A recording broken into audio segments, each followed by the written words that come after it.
10 years ago today, a teen walked into the Dene building of the Loche Community School with a shotgun and opened fire.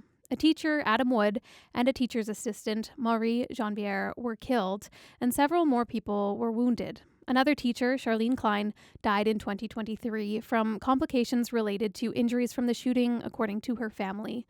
Minutes before the school shooting, the teen had also shot and killed his two cousins, Dane and Drayden Fontaine. In the decades since the tragedy, the community has walked a long, difficult path toward healing, a journey marked by profound loss and incredible strength. Tanzy Janvier is a teacher in Saskatoon who is originally from the Loche area. Their cousin was the teaching assistant killed that day. Tanzy is here with me now in studio. Good morning. Good morning, Dahunka Binazun, which means good morning in Dene. I understand you weren't in La Loche at the time of this shooting, Tanzy, but you have been deeply impacted by this. What comes up for you personally on an anniversary like this? Well, for myself personally, and just speaking with community members and my family, the common thing that we've all been sharing is that it doesn't feel like it's been 10 years. It feels like it was yesterday that it happened. So that's something that kind of comes to mind, is how fresh it still feels, regardless of it being 10 years ago.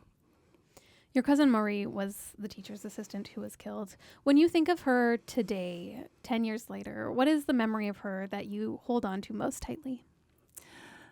What I hold on to most tightly about her was just what a wonderful human being she was. She was an advocate in her own way. She advocated relentlessly for a youth center in La Loche, which was opened in her honor after the tragedy occurred. And she also did a lot of dog rescuing, which I assisted her with in Saskatoon. So definitely a bright light in our lives. She really was. Yeah. Even though you weren't living there at the time of the shooting, you watched your home community go through something totally unthinkable from a distance. What was it like seeing the town that you knew so well suddenly become the center of a national tragedy? It was heartbreaking because I moved away from Saskatoon after I finished high school. And although I've been living in Saskatoon since then, my heart still remains with my community, La Loche, and the reserve right next to it, Clearwater River Dene Nation. When it happened that day, it was gut-wrenching. But once the shock of it wore off, I can't say that I was surprised that something like that happened in our community. And I think that's a sentiment that a lot of us share then and today.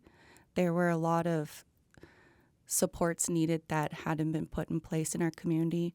A lot of things that the community members were struggling with, mostly from the impacts of colonialism. Our community, La Loche, it's in northern Saskatchewan, and basically everybody in our community, regardless of how old you are, you know somebody who has attended a residential school. You were likely raised by residential school survivors. We also had an Indian day school in our community as well. We experienced a lot of form of colonization in our hometown, and it seems like we've just been kind of left with that legacy to deal with it on our own, and we haven't received much supports. Even as a youth growing up in the community 2 decades ago, it was challenging back then, and to this day it's still challenging because a lot of people, basically the entire community, is living with trauma, and a lot of those effects are still in place today. 10 years later, we're seeing an increase in drugs, addictions, a lot of homes being broken into, a lot of violence happening in the community. And all of that is linked back to what happened 10 years ago.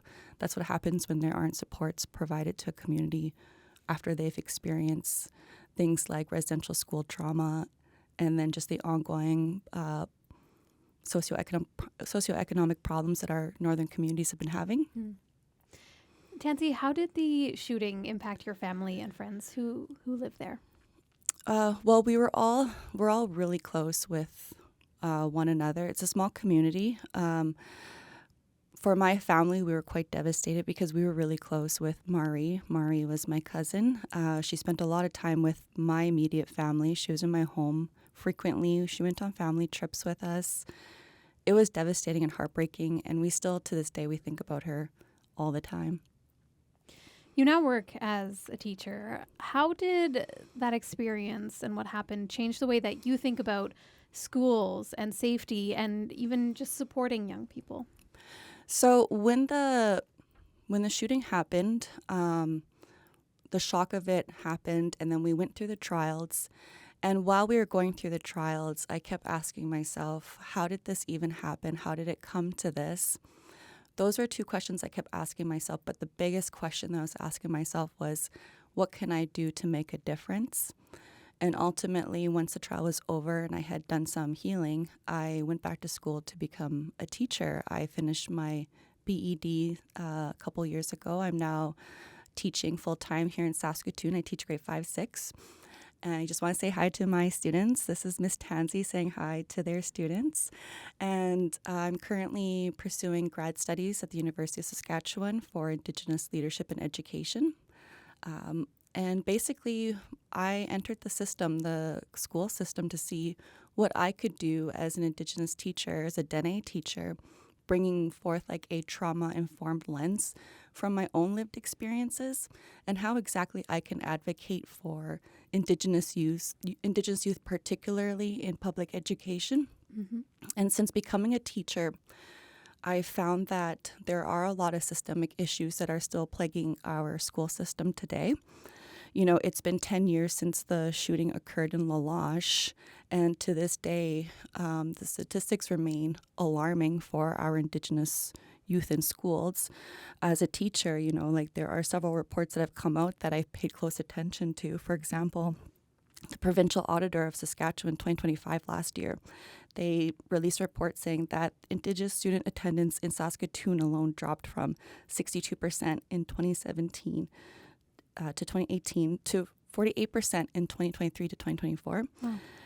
And 28% of Indigenous grade 3 students in Saskatchewan are reading at a grade level compared to 57.2% of non-Indigenous students. Those statistics are really alarming. And our Ministry of Education had released a provincial education plan for 2030, for the year 2030. Essentially, Saskatchewan Ministry of Education published it in 2023, but reading the report, there are no specific targets for Indigenous students. There's no clear targets. There's no way to measure success or hold anyone accountable. Mm. And in my opinion, what I think needs to happen is the government needs to set clear public targets for Indigenous attendance and literacy, and school divisions need to have timelines and annual reporting tied to leadership accountability, because, you know, this has been 10 years after the school shooting has occurred, and I kind of ask myself, when it's time to celebrate, or not celebrate, but honor the 15-year anniversary of the school shooting or the 20-year anniversary of the school shooting, what will those statistics be at? And how is our provincial government going to hold themselves accountable to Indigenous students in Saskatchewan? Mm.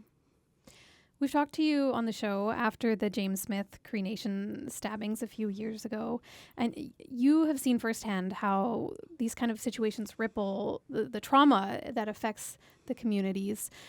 From your own journey, Tanzy, what have you learned about the difference between moving on and truly healing? I know you started by saying it feels like it hasn't even been 10 years, like it was kind of just yesterday. But what have you learned between, you know, that difference between moving on and healing? Resiliency. You know, the hurt never goes away, but there is resiliency there. There is wisdom that comes from tragedy. There's strength that comes from tragedy. There is, I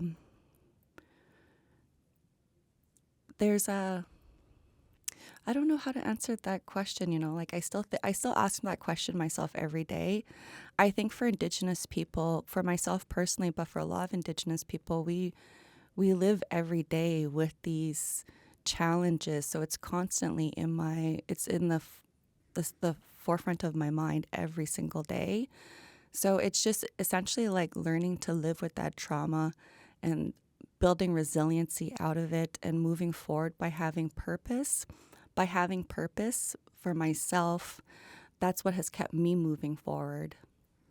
Tanzy, I really appreciate you coming in today. I know it's a tough day, so I really appreciate it. Marcy Cho for having me here. I really appreciate it. It's really important to talk about these things.